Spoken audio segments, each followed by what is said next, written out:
और बड़ा सपना देख लिया है ना तो अपने आप को उसमें पूरा झोंक दो। सोचो कि अब लाइफ में और कुछ नहीं है, जब तक ये नहीं करूंगी ना, ये करूंगा नहीं ना, तब तक कुछ नहीं होने वाला मेरा, ना मेरा ना किसी और। तो उस तरीके का एटीट्यूड, एक फायर, एक वो पैशन अपने आप में आपको जगाना पड़ेगा। That passion will drive you and that passion will take you places. 2-4 line ही है कि डर मुझे भी लगता था फासला देखकर, डर मुझे भी लगता था फासला देखकर, पर मैं बढ़ता गया रास्ता देखकर। डर मुझे भी लगता था फासला देखकर, पर मैं बढ़ता गया रास्ता देखकर। खुद ब खुद मेरे नजदीक आती गई, खुद ब खुद मेरे नजदीक आती गई, मेरी मंजिल मेरा हौसला देखकर, मेरी मंजिल मेरा हौसला देखकर। तो आप अपना हौसला बुलंद कीजिए, बड़ा सपना देखिए, बड़ा सपना देखने से डरिए मत, लेकिन जितना बड़ा आपने सपना देखा है उतनी ही बड़ी मेहनत करेंगे तो आप यहाँ आएंगे और फिर मुझे जरूर बुलाएंगे, है ना।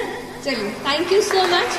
हम आप सब लड़का लड़की से कहना चाहेंगे कि अभी वक्त है, अभी सर झुका के पढ़ लीजिए।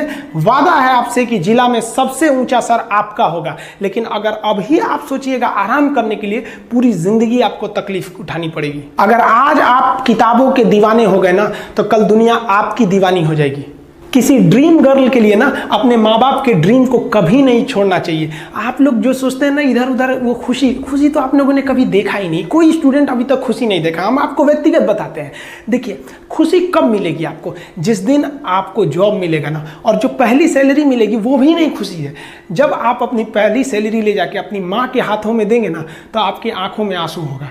आप याद करेंगे कि जिस माँ की उंगलियों को पकड़कर हमने चलना सीखा, आज उसको हमने अपनी पहली कमाई दिया है। और जब कमाने लगेंगे ना, तब समझ में आएगा कि लाखों रुपए की अहमियत कुछ नहीं है, वो 1 रुपए के आगे जब माँ स्कूल जाते वक्त दिया करती थी। और गौर से देखा करो अपने माँ बाप के आंखों में, ये वो आईने होते हैं जिसमें बच्चे कभी बूढ़े नहीं होते।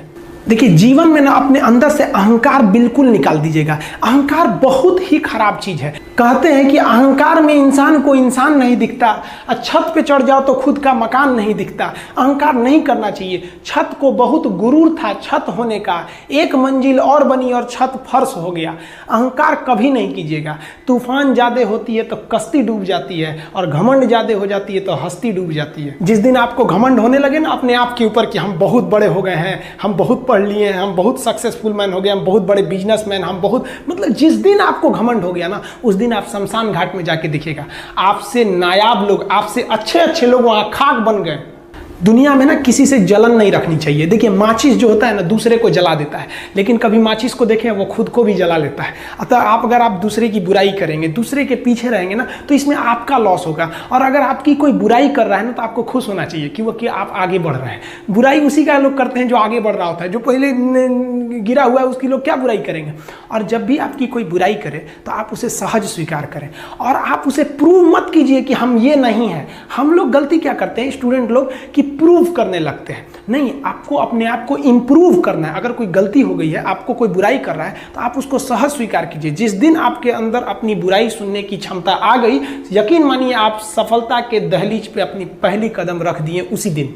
लोहा जो होता है ना, उसे कोई नहीं तोड़ सकता है, लेकिन उसी लोहे के अंदर का जो जंग लग जाता है ना, धीरे धीरे दीमक की तरह उस लोहे को खदड़ते जाता है। इसलिए अपने अंदर अहंकार को मत लाने दीजिएगा। लोग कहते हैं ना कि अहंकार बुरा है। जीवन में हम जो अनुभव किए हैं, अहंकार से भी खराब चीज होता है गुस्सा। देखिए, अहंकार उत्पन्न ही नहीं होगा जब तक आपको गुस्सा नहीं आए। आप ऐसे नॉर्मल बैठे हैं और आप किसी से कहिएगा कि तुम्हारी क्या औकात है, जब तक आपको गुस्सा ना आए। तो अहंकार एक पेड़ है और गुस्सा उस पेड़ का जड़ है। इसलिए गुस्सा जिस दिन आया उस दिन आप बर्बाद हो जाएंगे। किसी भी व्यक्ति को बर्बाद कराने के लिए सबसे जरूरी है गुस्सा दिलाना। आपको पता है, लोहार जो होता है, लोहार वो जानता है कि लोहे को हम ऐसे नहीं मोड़ सकते हैं, बहुत ही शक्तिशाली है। इसलिए लोहार ना इस लोहे को ना आग में डाल के इसे गुस्सा दिलाता है। जब ये गुस्से से लाल हो जाता है ना, तो जहां गुस्सा आया आप अपनी ताकत खो देते हैं, और ये लोहा अपनी ताकत खो देता है, और एक मामूली हथौड़े के चोट से लोहा मुड़ जाता है। तो जिस दिन आपको गुस्सा आ गया, समझ जाइए कि आप अपनी ताकत खो रहे हैं। जब हम जन्म लेते हैं तो जन्म से ही हमारी जीभ रहती है, और मरने तक हमारे साथ जीभ रहती है, क्योंकि वो बहुत ही नरम रहती है। उसे गुस्सा वो बहुत हार्ड नहीं होती है। लेकिन जन्म लेने के बाद दांत आता है, और दांत काफी कड़ा होता है, और मरने से पहले ही दांत चला जाता है। यानी अगर आप नरम रहेंगे तो काफी लंबे समय तक रहेंगे, और जहां हार्ड होंगे आप वहीं आपका पतन चालू हो जाएगा।